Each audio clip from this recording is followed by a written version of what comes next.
മഹാനരായ സുഫിയാൻ സൗരി റഹിമഹുല്ലാഹ് പറയാണ്, ഞാനിങ്ങനെ തവാഫ് ചെയ്തുകൊണ്ടിരിക്കുമ്പോ ഓരോ ചവിട്ടടിയിലും സ്വലാത്ത് മാത്രം ചൊല്ലി ചൊല്ലി തവാഫ് ചെയ്യുന്ന ഒരാളെ ഞാൻ കണ്ടു. അയാൾ എല്ലാ സമയത്തും സ്വലാത്ത് തന്നെ ചൊല്ലുകയാണ്. ഞാൻ അദ്ദേഹത്തോട് ചോദിച്ചു, ദിക്റുകളൊന്നും ചൊല്ലാതെ സ്വലാത്ത് മാത്രം ചൊല്ലുന്നത് എന്തുകൊണ്ടാ? ആ സമയത്ത് ആ മനുഷ്യൻ എന്നോട് പറഞ്ഞു, എന്റെ പിതാവ് മരണപ്പെട്ടപ്പോ അദ്ദേഹത്തിന്റെ മുഖം ഞാൻ കണ്ടത് കറുത്തിരുണ്ടുപോയ രൂപത്തിലായിരുന്നു.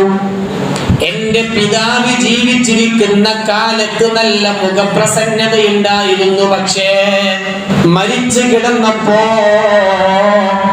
എന്റെ ഉപ്പാന്റെ മുഖം കറുത്തിരുണ്ടുപോയതായി ഞാൻ കണ്ടു.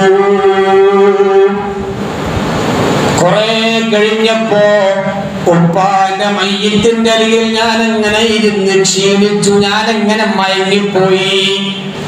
ആ മയക്കത്തിൽ ഒരാൾ വന്ന് എന്റെ പിതാവിന്റെ മുഖം ഇങ്ങനെ തടവുന്നതായി ഞാൻ കാണുകയാണ്. ആ തടവുന്ന ആളോട് ഞാൻ ചോദിച്ചു, നിങ്ങൾ ആരാണ്? എന്തിനാണ് എന്റെ പിതാവിന്റെ മുഖം തടവുന്നത്? അദ്ദേഹം എന്നോട് പറഞ്ഞു, അന മുഹമ്മദുർ റസൂലുള്ളാഹ്, ഞാൻ മുഹമ്മദ് നബിയാണ്. ഞാൻ എന്തിനാ വന്നതെന്നറിയോ?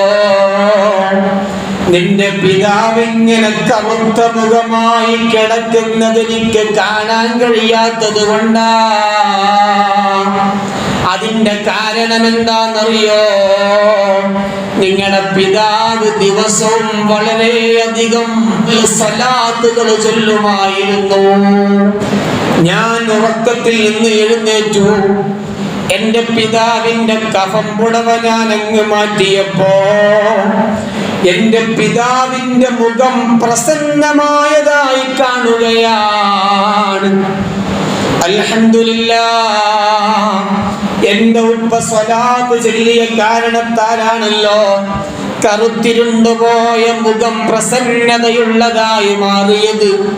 അവിടുന്ന് ഇങ്ങോട്ട് എല്ലാ എന്റെ കർമ്മങ്ങളിലും, എന്റെ എല്ലാ സഖനാത്തിലും, എന്റെ ഹറകാത്തിലും ഞാൻ സ്വലാത്തുകൾ പതിവാക്കുന്നു. ഏതവസരത്തിലും